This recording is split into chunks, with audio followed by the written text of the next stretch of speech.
chers amis, je vous avais dit que Michael allait sortir de l'ombre, que j'allais me mettre à écrire, à parler, à chanter.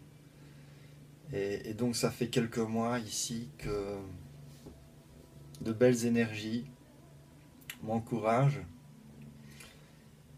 et me guident vers le partage. Le partage d'une vie, le partage d'expériences, de tous ces outils, de toutes ces étapes que j'ai pu traverser. Et ce premier partage va être une petite présentation pour tous ceux qui ne me connaissent pas et peut-être même pour tous ceux qui pensent me connaître. Vous aurez l'occasion de me connaître un peu plus profondément, je dirais. Je vais tout d'abord commencer par le début, le moment où je suis arrivé sur ce plan. Je suis arrivé dans une famille, je dirais, remplie d'amour, de bonté. Euh, et depuis mon plus jeune âge, depuis mes premiers souvenirs, j'ai une force. On peut l'appeler peut-être une voix, chacun pourra donner le nom qu'il voudra à cette énergie qui m'anime et qui est à l'intérieur de moi et qui m'a fait de suite savoir que j'étais là pour partager. Partager, surtout le mot aider résonne et a toujours résonné très profondément en moi. Seulement, je ne savais absolument pas comment et pourquoi. Et il m'a fallu de nombreuses années pour découvrir le comment, le pourquoi et les outils. Et donc très jeune dans cette famille remplie d'ouverture, de bonté, d'amour, euh, j'ai eu à mes côtés ma grand-mère qui s'est occupée énormément de moi, car mes parents n'étant pas fort présents, mais pourtant quand ils l'étaient, c'était très intense et rempli de bonté. Et cette grand-mère m'a donné un trésor inestimable, c'est le contact. Le contact avec une dimension que l'on n'approche pas avec les yeux physiques, euh, que l'on n'approche pas directement avec les sensations tactiles ou les sens, euh, je dirais, primaires. Et ces contacts étaient comme un fil conducteur, une guidance qui a renforcé cette énergie, qui a renforcé cette voix qui est à l'intérieur de moi et qui est d'ailleurs à l'intérieur de chacun d'entre nous. Euh, Seulement, beaucoup d'entre nous n'y prêtent pas attention et ont oublié d'écouter, de se faire confiance. Et donc je suis arrivé sur ce plan un peu comme un enfant modèle parce que très tôt je me suis occupé de ma petite sœur, de mon petit frère. Je faisais des choses que beaucoup de jeunes de mon âge ne faisaient pas, ne savaient pas faire, nous aussi. Comme on était euh, très vite, je dirais, amené à être indépendant, forcément on a appris beaucoup de choses, euh, peut-être avant l'âge d'une grande moyenne d'autres jeunes, d'autres enfants. Et, euh, et cette énergie qui me poussait à être au mieux dans l'amour, dans le partage. Et donc j'étais vu un peu comme le petit ange, j'étais l'aîné de la famille et donc j'étais un peu l'exemple, ce qui m'a soutenu tout un temps. et qui pour plus tard a fait un effet inverse. Et parallèlement à tout cela, à l'école par contre, j'étais pas du tout le modèle. J'avais très difficile à étudier, à être sur ce plan, à être voilà, euh, physiquement là. J'étais beaucoup dans les rêveries. J'avais très dur à établir du contact avec d'autres enfants parce que il y avait un décalage de réalité.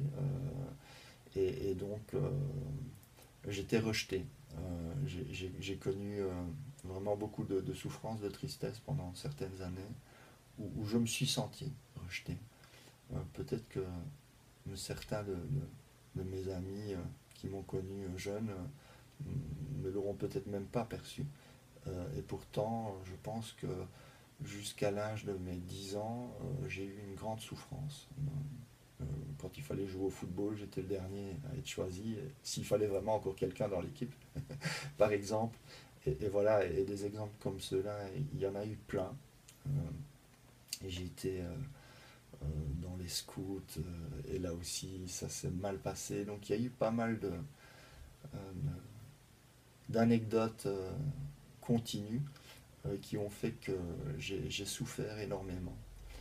Et, euh, et là, ma mère m'a appris quelque chose d'extraordinaire. Euh, Ma langue maternelle étant l'allemand, mais je dis toujours que la langue de mon cœur, que mon cœur a choisi, c'est le français, parce que le français est une langue où on peut vibratoirement exprimer plus profondément les émotions, en tout cas. Euh, euh, c'est comme ça que je le perçois et que je le vis. Et donc ma maman m'a appris quelque chose d'extraordinaire à cette époque où je souffrais des moqueries, du rejet. Elle me disait en allemand Michael, Pott Wiedekel. Et Pott Wiedekel, il n'y a rien pour le traduire, mais je vais essayer de le traduire comme je peux, au mieux. Ce qui veut dire et alors. Et alors, ça n'est rien, ça n'est rien du tout, ça n'est que du vent. Il n'y a que toi qui portes quelque part ton attention. Et si tu lui donnes ton attention, tu lui permets de vivre. Mais et alors? Et ce et alors, elle me l'a répété pendant des mois, j'ai pas compris. Et à chaque fois que des jeunes venaient m'embêter, j'étais atteint, et plus j'étais atteint, plus ça leur procurait plaisir, et donc c'était un jeu sans fin, et ma souffrance grandissait. Jusqu'à un jour, je sais pas comment, mais j'ai compris le pot vide d'école. J'ai compris le et alors. Et, euh, et à partir de ce jour-là, tout a changé. Parce que les choses ne pouvaient plus m'atteindre. Et à partir de ce moment-là, comme je n'y portais plus d'attention, ces enfants ne touchaient plus leur cible. Et, et leur attitude a changé. En moins de 2 semaines, j'étais passé du gars qu'on ne prenait jamais dans son équipe ou seulement s'il fallait absolument, jusqu'à être le gars qui, quand il allait d'un côté de la cour à l'autre, trois quarts de l'école, petite école, hein, toute petite école de village, mais trois quarts des, des élèves le suivaient. Donc voilà, ça a fait un shift énorme. Et donc, à mes 10 ans, je pense, aux alentours des 10 ans, j'ai découvert cette force, une autre force, une autre manière. Euh, C'était comme si j'avais découvert la clé qui ouvrait la salle de jeu. Voilà. Et ce moment fut un grand tournant pour moi. Mais ayant toujours dû à l'école, mes parents ont décidé de m'envoyer du général, d'une école générale à une école technique plus tard. Et on m'a envoyé dans la meilleure des écoles hôtelières de Belgique. Et ça a été très très dur parce que je suis passé des cours en allemand C'était vers mes 15 ans, je pense. Et des cours en allemand vers le français. Alors que j'avais déjà dur en allemand, j'avais déjà dur à l'école en allemand. Euh, et là, voulant réussir, j'ai travaillé énormément, énormément, et les professeurs m'ont laissé passer mon année par pitié, quoi. Vraiment par pitié, ils ont dit il a tellement travaillé, normalement il devrait doubler, mais on va le laisser passer. Et donc la semaine j'étais à l'école en internat, j'étudiais, le week-end je revenais, j'étudiais avec ma mère. Ça a été très très très très dur. La deuxième année j'ai continué, la même cadence, et arrivé, je me rappellerai toujours, aux examens de Noël, euh, je me dis pour une fois je vais avoir un bon bulletin. Je vais avoir un bon bulletin, j'ai tellement étudié, j'ai tellement fait d'efforts. Et quand je reçois mon bulletin, euh, il était catastrophique.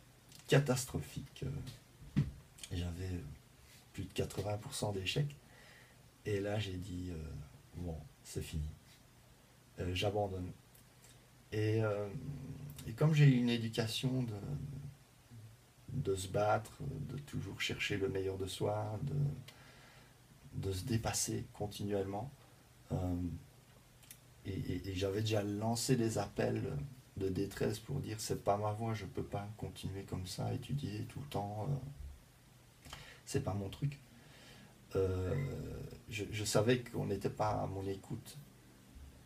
Et, et donc sans rien dire à personne, j'ai tout abandonné. J'ai arrêté d'étudier du jour au lendemain.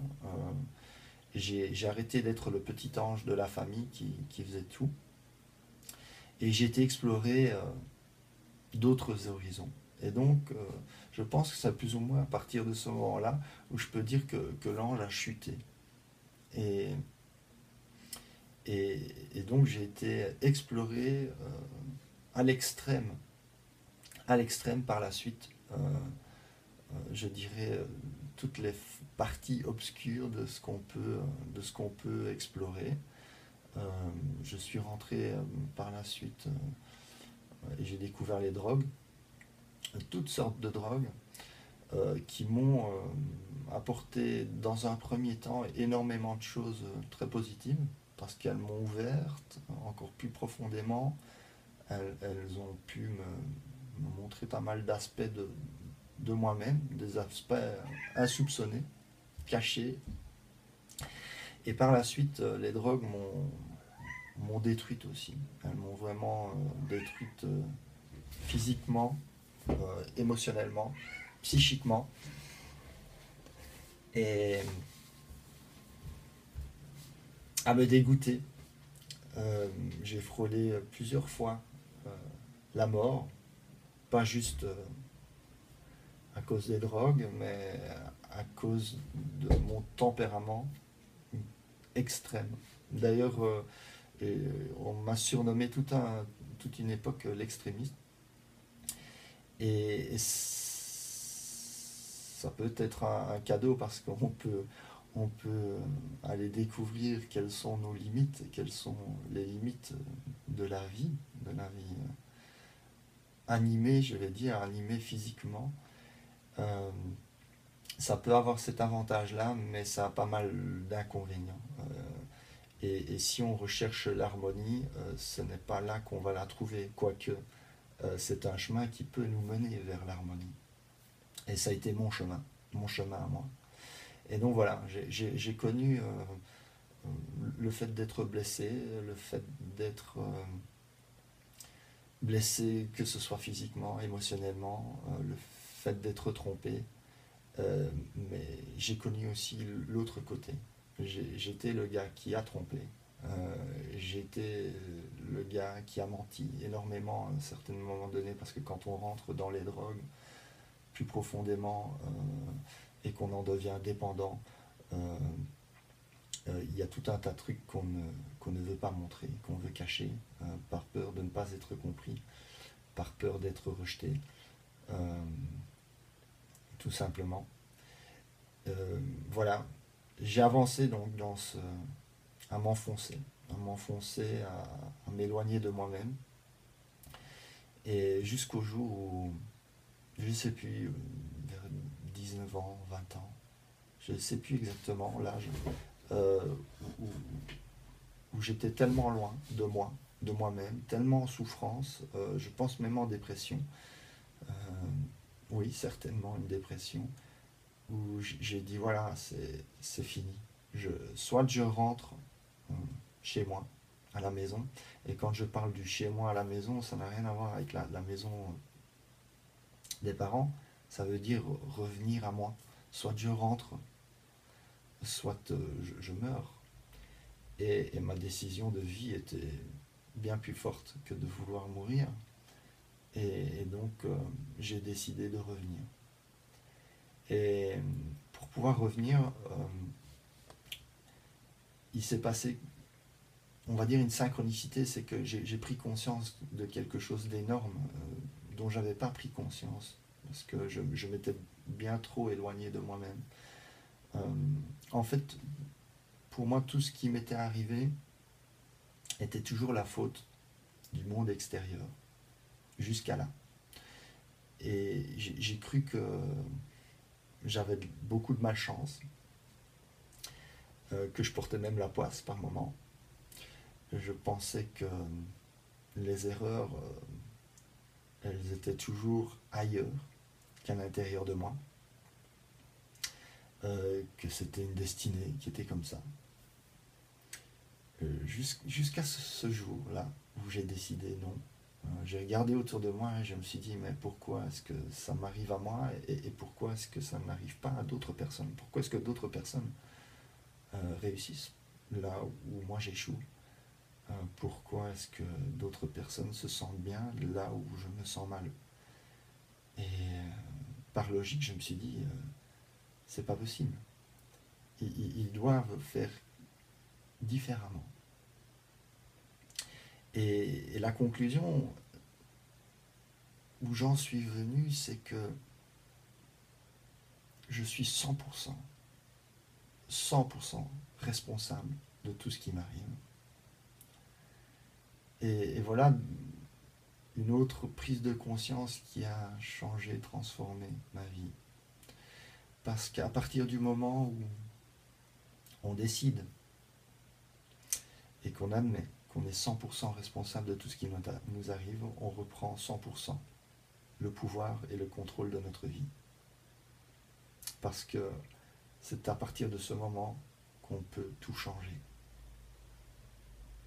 Si vous faites encore partie aujourd'hui des personnes qui croient qu'elles n'ont pas d'influence sur leur vie, qu'il y a tout un tas de choses qui est de la faute des autres, de la destinée, de la malchance, jamais vous allez pouvoir transformer votre vie exactement comme elle pourrait être au plus beau degré. Voilà. Euh, Parce que vous n'avez aucune influence sur votre vie si vous donnez cette influence aux autres. À partir du moment où vous décidez et que vous prenez surtout conscience que vous êtes 100% responsable de tout ce qui vous arrive, vous reprenez le pouvoir du changement et de pouvoir changer. Voilà, donc à partir de ce moment-là, ma vie a commencé à se transformer, pas du jour au lendemain, mais chaque jour était plus léger.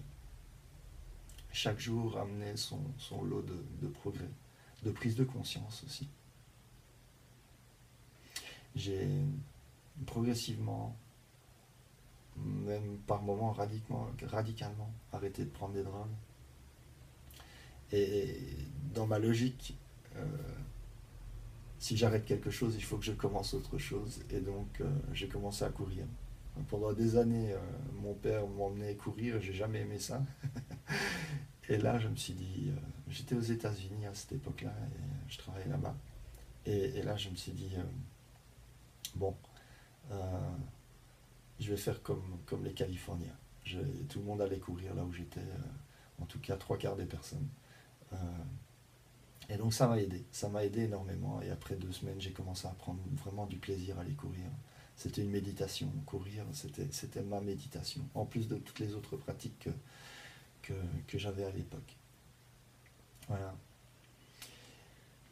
Et donc, progressivement, je suis revenu vers moi. Alors, parallèlement à cette vie, je dirais, émotionnelle, à cette vie matérielle aussi, euh, j'ai eu depuis que je suis tout petit une vie spirituelle très riche. Donc, comme je l'ai dit au départ, j'ai eu cette voix qui résonnait en moi et qui me disait toujours, je suis là pour partager, pour aider.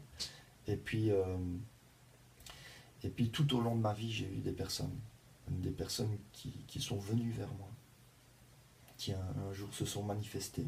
Je me rappellerai toujours, je pense que c'est vers mes 14 ans, où j'ai eu un géobiologue qui est arrivé dans ma vie, euh, Pierre, Pierre Trom, que je remercie du fond du cœur, qui a été comme un père pour moi pendant une certaine époque, et qui m'a transmis son savoir, une partie, une partie de son savoir. Et,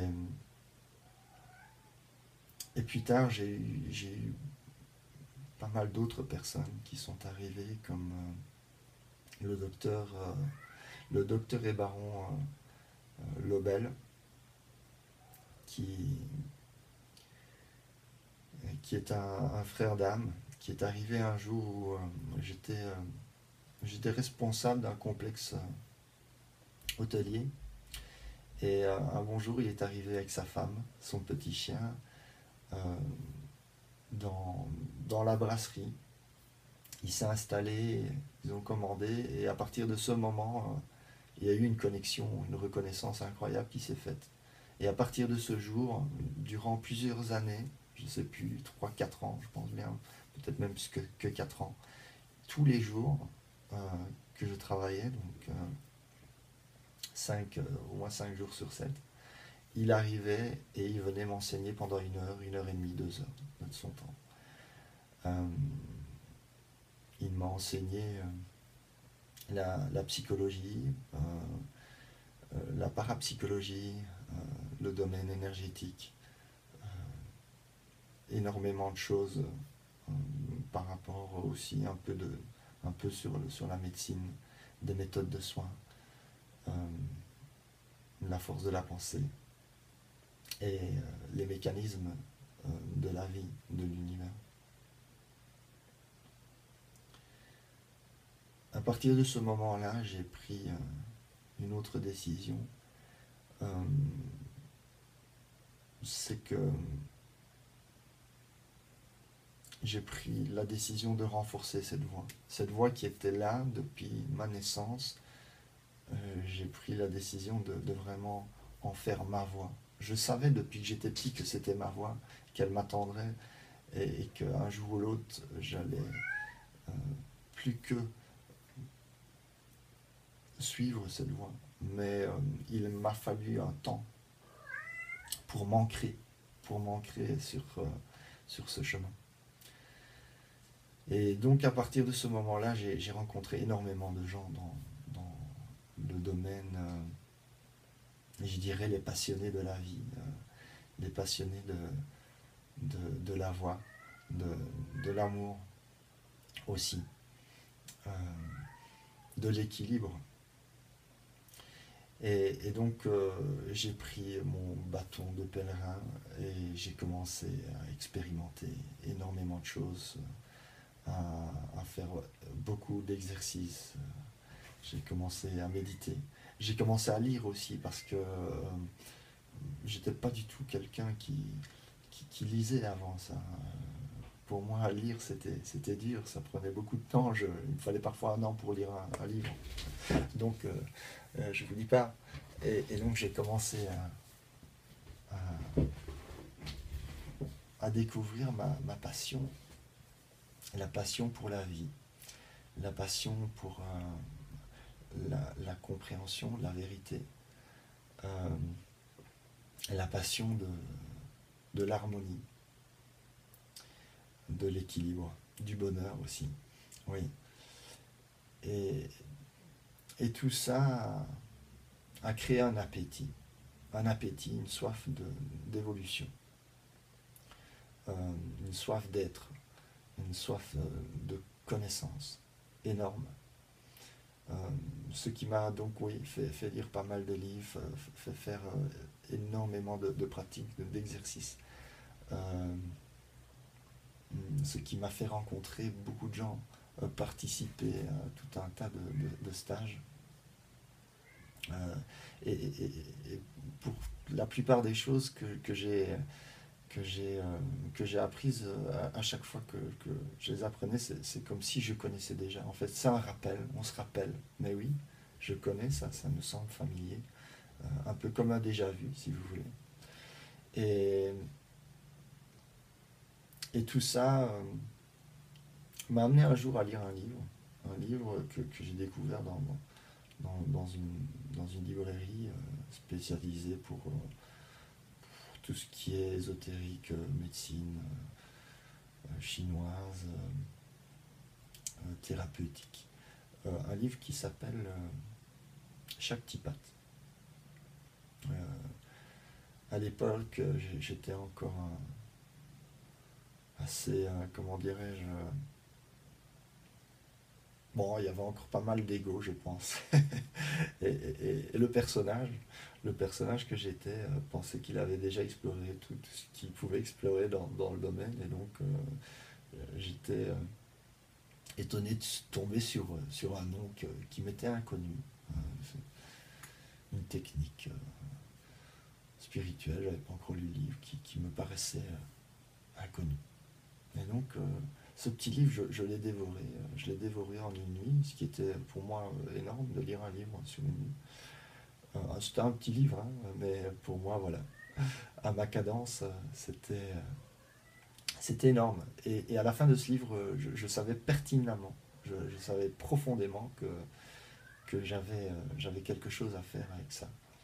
Et donc, il m'a fallu pas plus d'un mois pour partir en Inde et être initié.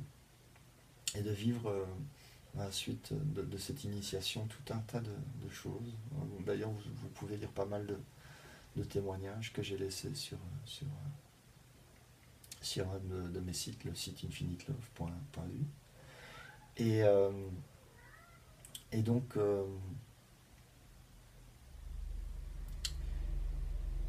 cette soif, quelque part, est devenue encore plus importante. Oui, cette soif d'être et de libération complète. Et au fur et à mesure que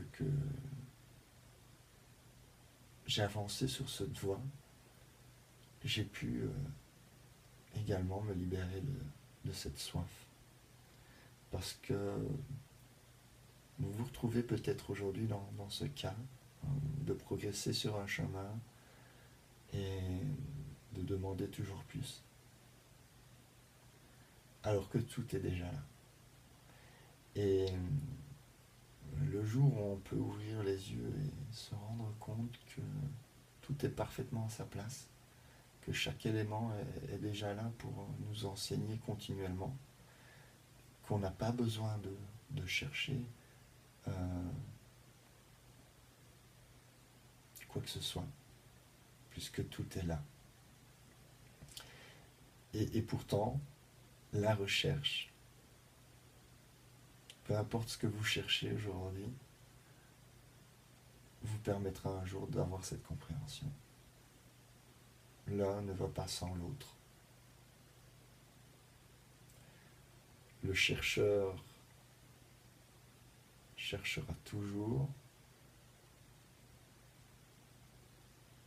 avant de trouver la réalité, et celui qui ne cherche pas, et pourtant, tant qu'il cherchera, il ne pourra pas la trouver.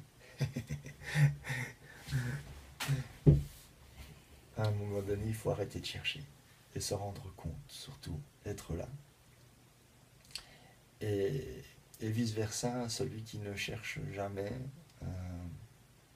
ne peut peut-être pas se rendre compte que tout est déjà là.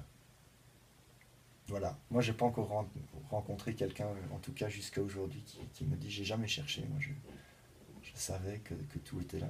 Je l'ai toujours su. Et c'est comme ça. Donc, je pense que tout est possible, bien sûr. Mais pour la plupart d'entre nous, on passe par l'étape chercher. Euh, et puis, on passe aussi à un moment donné à l'étape où on arrête de chercher et que pour finir, on se rend compte que tout est là. Et à partir de ce moment-là, on respire. Et chaque respiration, chaque inspiration, chaque expiration est un nectar, je dirais, un nectar délicieux à déguster continuellement. Voilà un peu le parcours de ma vie. Alors aujourd'hui, qu'est-ce que je fais? Eh ben, je suis surtout, je suis le moment présent, donc je suis énormément de choses. Cela représente pour moi goûter à beaucoup de choses différentes continuellement, mais surtout voilà cette voie du partage, cette voie d'aider si on veut. Je parlerai plutôt d'accompagner. Euh, c'est mon quotidien, j'accompagne des gens en partageant les outils que j'ai pu expérimenter, euh, des outils de toutes sortes, des outils qui sont appropriés pour le corps physique, d'autres plutôt pour le corps émotionnel, d'autres pour le corps mental. Et de toute manière, la spiritualité, je dirais elle est omniprésente dans tous nos univers, que ce soit dans la matière ou pas. Voilà. Et qu'est-ce que je peux rajouter encore? euh, Oui, pendant des années, c'est vrai. Pendant des années, j'ai cherché, moi, cet outil. Je me suis dit, mais aider, ok, d'accord, j'aime aider, mais comment? Comment est-ce que je vais le faire? Quel est mon outil? J'ai cherché euh, et je me dis, mais j'aime ça, j'adore ça, et puis et j'aime ça aussi, et j'aime ça, et en fait, j'aime tout, j'aime tout dans le bien-être, j'aime tout dans le thérapeutique, j'aime tout dans le développement. Euh, comment choisir? Et je me suis dit, un jour, je tomberai sur l'outil des outils, je tomberai sur l'outil comme un peintre à son pinceau et ses couleurs, euh, comme le radiesthésiste à son pendule. Je vais tomber sur mon outil. Et j'étais persuadé que j'allais tomber sur un outil bien spécifique. J'avais raison, quelque part. Cet outil s'appelle le moment présent. Voilà, je l'ai trouvé. Et, et donc, à travers ce moment présent, tout peut venir se manifester. C'est ça qu'il y a de beau dans le moment présent. Il ne faut pas s'attacher, il faut juste le laisser vivre.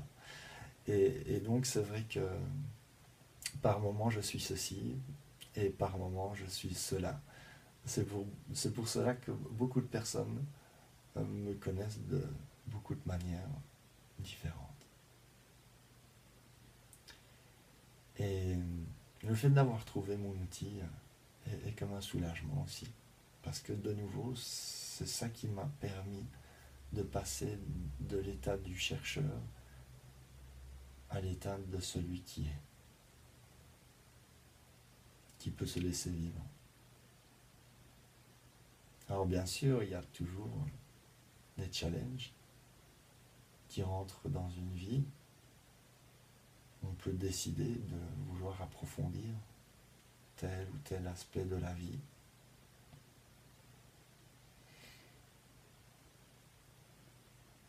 Et continuer à explorer. Voilà, ça fait déjà vraiment un long témoignage. J'espère que ce témoignage vous aide d'une manière ou d'une autre. C'est le but. des vidéos que je vais faire. Alors les prochaines vidéos, je vous rassure, elles seront beaucoup plus courtes. Euh, Celle-ci donc est la première que je fais. Si vous avez des commentaires, des remarques, des propositions, allez-y, c'est le moment. Vous allez m'aider à pouvoir améliorer toutes les futures vidéos. Euh, alors les prochaines vidéos seront toutes des petits outils, toutes des petites choses que j'ai pu découvrir, les meilleures petites astuces qui m'ont permis d'avancer sur ce chemin vers la libération, euh, sur le chemin de devenir, ou plutôt d'activer, euh, euh, de réactiver plus profondément tous nos sens, et au-delà des sens que nous approchons, je dirais, dès la naissance, quoique dès la naissance, on approche déjà tous les sens, et puis on oublie, on oublie, ou on met volontairement certains sens de côté, on les éteint. Et donc voilà, tout un tas d'outils que je vais partager, des expériences, euh, des manières de dépasser vos souffrances, de découvrir d'autres dimensions, d'autres réalités. Et puis voilà, je suis à votre écoute. Donc si vous avez des propositions, si vous avez des questions, allez-y, je vous en prie. Avec plaisir, j'y répondrai. Et j'en ferai peut-être même le thème de mes prochaines vidéos. Voilà. Namasté. Je reconnais le Bouddha qui est en vous, en chacun de vous. Peu importe si aujourd'hui votre part d'ombre prédomine ou votre part de lumière, mais en finalité, l'un n'amène à l'autre. Et je remercie tous les acteurs qui ont joué ou jouent dans ma vie. Surtout ceux qui m'ont donné des souffrances. Et je remercie tout autant tous ceux qui m'ont donné du bonheur. Il n'y a que ceux qui n'ont rien donné quelque part où, voilà, merci d'avoir été dans le décor, mais ça joue pas aussi fortement, c'est sûr. Mais euh, les, les souffrances sont les souffrances, les maladies sont des maîtres. Oui, pour moi, ce sont des maîtres qui viennent nous enseigner. Euh, et ces maîtres sont aussi puissants, et aussi grands, et aussi importants, et même aussi positifs que tous ceux qui nous donnent de l'amour et du bonheur. Maintenant, ce sont des maîtres, quand je parle de la souffrance, des maladies, ce sont des maîtres qui sont nécessaires que pour toute personne qui n'a pas encore éveillé certains aspects. Et chaque maître nous aide à éveiller ces aspects.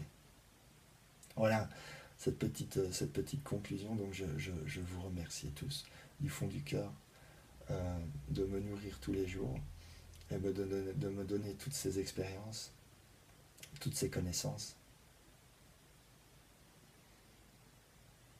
Namasté.